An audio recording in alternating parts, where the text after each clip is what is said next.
session. And let's continue with the second talk about dermoscopy of melanoma, take-home messages. Thank you. Thank you.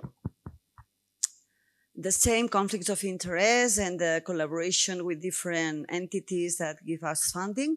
My team, the dermatology department, now we are 28 dermatologists and 4 residents per year. I know that here in some hospitals you are many, many residents, but we have 4 residents per year. And also my team in the lab and the research nurses that are working with us. Let's talk about melanoma. And not only for melanoma, for dermoscopy, what we are doing is pattern recognition, visual pattern recognition. And this is so important in our day life. In everything, we recognize our colleagues, we recognize a car, we recognize everything. We also recognize melanoma. But also we use other strategies, the comparative analysis and the analytical process. If I want to explain to you what is an elephant, and I'm reading this definition, elephants or elephantiates are a family of placental mammals of the order of Proboscidea. Do you have an image of what it is? No. If I show a child this image, and then I show these drawings, he will recognize the elephant in all of them. Even some are standing up or even sitting. Our brain is prepared to recognize patterns. For this reason, it's so important pattern analysis. We recognize kangaroos and we recognize kangaroos drinking beer. And we know that it's a kangaroo. It's how our brain is working. It's amazing. Now with machine learning, they try to do. But we also recognize that something is wrong here. Kangaroo lion. No. This is something wrong. And our brain is so fast, helping us every day. Fast thinking is so important, and dermatologists are using this fast thinking all the time. Let's move to the comparative approach. He is Hans Christian Andersen. He was the writer of the ugly duckling cuento. I don't know how to say in English this story. And in fact, with nevi is exactly the same. When one nevi is different to the others, be careful. Okay? It could be another thing. It could be another thing. Could be benign, malignant, whatever, but could be another thing. And this comparative analysis is telling me the lesion that is larger, that it is smaller, with a different color. You know what I mean? It's not only always darker, always larger. No, it could be a smaller, could be different to the other. And in this case, which one is different? It's clear that is the one in the corner on the right. Okay? That lesion, this lesion, in fact, was a melanoma. But the problem is that this comparative approach is working very well in reducing the number of unnecessary excisions. In this study, they analyze many images, and when you analyze the images isolated, you think, I will excise. But when you see that all of them are in the same patient, you recognize that is the global pattern of the patient, as we explained before. Then we decrease the number of unnecessary excisions from 55% to 14% in this study from J.P. Argenziano. Something that is interesting with this ugly duckling sign is that machines can do that. Machines clusterize lesions, and they say these are the same, this is different. And in this study, coordinated by Jean-Jacques Grob, they saw that there exists a correlation between the identification of the ugly duckling lesion by dermatologists and by algorithms of machine learning. It means algorithms will help us. But be careful, because we did this study in which we included 415 lesions, and in them 26 melanomas belonging to 21 patients. Patients belonging to families with familial melanoma, difficult cases. And they were evaluated by 2 world experts on dermoscopy, people that they are so good. And of course, when people had phototype 2, phototype 3, ugly duckling sign was working. And they were able to identify melanoma better with the comparison. Okay? But in red-haired individuals or very fair-skinned individuals, melanoma is not useful to be recognized because the comparative approach between the lesions of the same patient. It means that with comparative approach in difficult patients, we can have less sensitivity than morphological analysis. Be careful with fair skin. Be careful with difficult patients.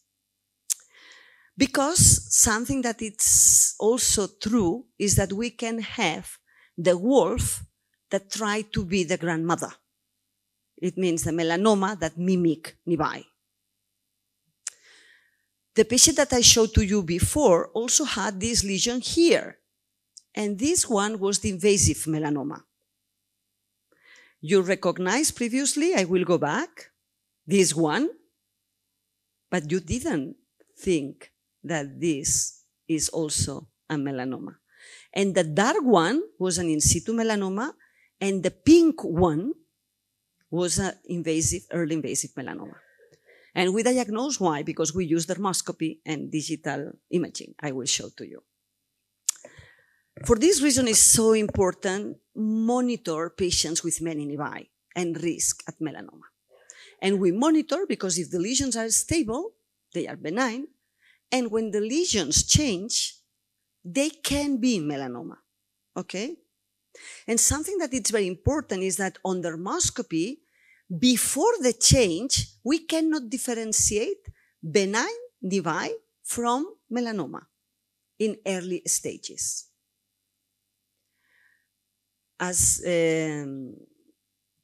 Harald Killer's team did in this study, a significant proportion of melanomas detected during follow-up cannot be differentiated from nevi at baseline. We published many years ago our system of follow-up and our expertise in a mean of 8 years. In this study, what we saw is that we identify melanoma in 12% of our patients in follow-up, nearly 500 patients included in the study, okay? And we excise less than 2 lesions per patient in nearly 10 years. We are so efficient. 60% of melanomas were diagnosed because changes in dermoscopy and 40% because changes in total body photography. These are publications from other studies in which they have an accumulative risk of 8% at 5 years, in this study from Emilio Lalas in Greece, or in this other study in Australia that they have a so high incidence of melanoma that they have an annual risk of 9%. 9% of their patients had a melanoma in a year during the 2 first years of follow-up. Also, the proportion of melanomas that are diagnosed with total body imaging of digital dermoscopy depends how you are doing it. For us, was 40% with the maps, but for Emilio's was 50% in the maps. Why? Because they are doing very few dermoscopies. On the other side, in Australia, they have 50-50, 30% in total body maps and 50% digital dermoscopy. Or in this study from France, that they are doing dermoscopy in more than 100 lesions per patient, most of melanomas are diagnosed because changes in dermoscopy. But both systems are useful. And now we have new technologies. We have new technologies with total body photography with polarized light. It means that we can see just in the body mapping some structures. In here you see globules. Fantastic. But be careful because you cannot see everything. It's not the same that a real dermoscopy. It's very important to know that we cannot do total body photography and digital dermoscopy in all the population. It's not efficient. We should select those patients that benefit. And in the International Dermoscopy Society, we did this study in which we explained the criteria to include the patients. And now what we have in our hospital is a Vectra system that is doing 3D images of our patients. And now we are not doing any more 2D images. We do 3D. In 1 second, only one flash, we have all the images. Then the machine needs 5 minutes to reconstruct the avatar, and then we can use the avatar for the diagnosis. It's very important to know that for the diagnosis of melanoma, we use terminology. When we finish this comparative approach and we do not know, we check lesion by lesion with dermoscopy, and we apply also the analytical dermoscopy. We described already too many dermoscopic criteria. And now we have 2 different types of dermoscopy: metaphoric terminology and descriptive terminology. I'm more for the metaphoric. I learn with metaphoric. I teach with metaphoric. But I recognize that we cannot create more and more and more criteria. Harald Killer's school, they are doing more descriptive. Okay? It's just to know that there are different schools. And there are some metaphoric terms that are used by everybody. And we will keep using them, but we will not create many new criteria. When we started dermoscopy, we developed many algorithms to calculate. We put numbers in any lesion with the, with ABCD rule, 4.75, with the 3-point checklist, with the 7-point checklist, with the cash method, with this, with that. Now, more or less, we abandon all the algorithms, but we keep all the knowledge, all the criteria, all the things that are useful, because all of them are good, and all of them have a similar accuracy. But we need something else.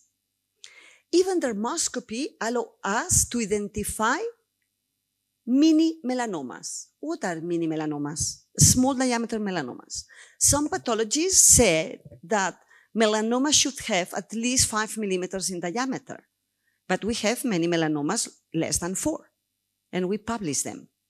And 50% of these lesions are already invasive. And how we recognize them? With dermoscopy and with digital follow-up. What they have? Atypical pigment network, atypical dots and globules, peripheral streaks, regression, shiny white lines, and blue-white veil. As you are already experts in dermoscopy, you know these criteria, but we will review them in a while. Some of these mini melanomas, we diagnose them because they grow, they change, and it was really useful.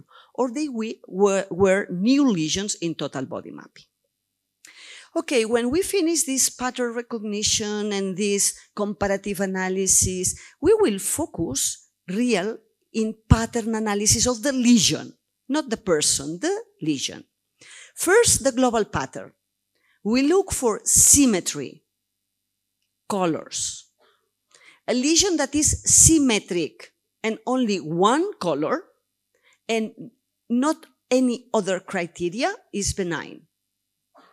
If a lesion has asymmetry, 2 or more colors, and any other criteria specific of malignancy, then could be melanoma. This is the algorithm for Memphis. But let's focus in the global pattern. Symmetry, colors, and global pattern. Can be reticular, globular, homogeneous. But now with melanoma, we start with other patterns. Star bars, multi-component, and unspecific. Symmetric, only one color, reticulation, benign. Asymmetric, multiple colors, dark brown, light brown, asymmetry, and atypical pigment network. Even it's just reticulation, this is a melanoma, and it was a melanoma. And of course, when we have asymmetry, multiple colors, many criteria, so clear, this is melanoma. Another example of a benign lesion, benign lesion, benign lesion, benign lesion, benign lesion, and melanoma. Globular pattern. Globular pattern, I explained to you that is the typical pattern for nevi, but also some melanomas can have only globular pattern. And this is a globular pattern that is asymmetric, multiple colors, some shiny white streaks, atypical dotted vessels, and an area that is homogeneous dark brown. Let's move to the next pattern that can be seen in melanoma, a starburst pattern. We already know that this could be perfectly well Spitz or Reed nevus in a child. But in a 70-year-old man could be melanoma. It's exactly the same pattern on dermoscopy. And this starburst pattern is more for melanoma. And in a child, in a young children, you will excise this lesion. Why? Because it has too many criteria, too big. Homogeneous pattern, characteristic of blue nevi. You already know them. And the multi-component pattern, the classical pattern of superficial spreading melanoma. Easy, because we have several criteria, atypical globules, atypical pigment network, gray dots, asymmetry, blue-whitish veil, in asymmetric distribution. So easy. Multi-component pattern. Multi-component pattern is the classical, but it's not the unique one.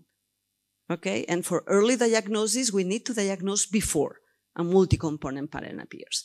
And sometimes multi-component pattern is subtle, is not clear. In this case, do you realize that it's a melanoma? Few colors, but asymmetry and multi-component pattern. We have here reticulation, pigment network, globules, homogeneous areas in a completely asymmetric distribution, and this is a melanoma.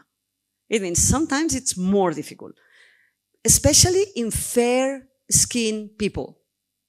And finally, unspecific pattern, amelanotic melanoma, melanomas without pigment. The clues, atypical vessels, linear irregular vessels. Wow, so difficult. But clinically is something here. You see, clinically is something. And the patient is explaining to you, no, it's for more than 2 years that this is growing. And this is an amelanotic melanoma. Let's move now fast to local features because I realize that you know a lot on dermoscopy. The criteria that are classical and the new white shiny streaks. And of course, for any local feature, we have the morphological terminology that I'm using and the terminology that uses Halal Killer, that they consider them clues, but doesn't matter. It's the same. Pigment network. Be careful because only 50% of melanomas show pigment network. If the melanoma grow a lot, it's not anymore in the surface, and then no pigment network is present. If it's a nodular melanoma, pigment network is not present, okay? Atypical pigment network, atypical pigment network, atypical pigment network. But sometimes in a thick melanoma, we have a thin and typical pigment network at the periphery. It's normal. We don't need to have always atypical pigment network. Just the presence of pigment network is talking to us that the lesion is melanocytic. Then enough. With this black nodule, with blue-whitish veil, what could be? Just melanoma. Next criteria, the negative of the pigment network. These white lines that you need to differentiate them, just the aggregates of globules, because it's the lines that are doing this reticulation. You see? This negative of pigment network can be seen in different contexts. To differentiate them, sometimes you see, do you see that it's like more a brown line and a brown and a white line surrounding or hyperpigmented areas? This is characteristic of this negative of the pigment network. And we can see them in melanomas, but also in Spitz, as I explained to you before.